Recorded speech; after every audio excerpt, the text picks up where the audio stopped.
ఒక తల్లి బిడ్డను పట్టుకుని ఏడ్చినా ట్రోల్ చేస్తారాయా? వీళ్ళు మనుషులేనా లేకపోతే ఇంకొకళ్ళ?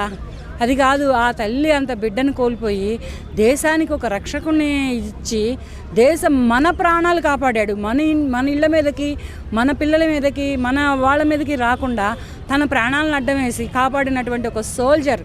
ఆ తల్లి, ఆ కొడుకును కోల్పోయిన ఆ తల్లి ఒక డిప్యూటీ సీఎం పదవిలో ఉన్నటువంటి ఒక వ్యక్తి ఇంటికి వెళ్ళి ఓదార్చడానికి వెళితే కొడుకును పట్టుకొని ఏడ్చినట్టు ఏడ్చింది. తన కొడుకే ఇంటికి వచ్చాడేమోనన్నంత ఆతృతగా పట్టుకొని ఏడ్చింది. ఆ కొడుకు, ఆ పవన్ కళ్యాణ్ గారు కూడా మా అమ్మనే పట్టుకొని ఏడ్చాను అన్నంతగా ఏడ్చారు. అటువంటి వ్యక్తులను పట్టుకొని కూడా ఇటువంటి ట్రోల్స్ చేస్తారాయా? వీళ్ళు అసలు మనుషులేనా? మీకు లేరా అమ్మలు, అక్కలు, చెల్లెళ్ళు, ఇళ్లలో కూతుళ్ళు, వీళ్ళెవరు మీకు లేరా? లేకపోతే మీ పిల్లల్ని ఎవరైనా వచ్చి వాటేసుకున్నారా? మీ పిల్లల్ని ఎవరు పట్టుకొని ఏడవలేదు కదా. మీ పిల్లల్ని ఎవరైనా పట్టుకొని ఏడిస్తే అప్పుడు చెప్పండి, మా పిల్లల్ని ఎందుకు పట్టుకుంటున్నారా అని.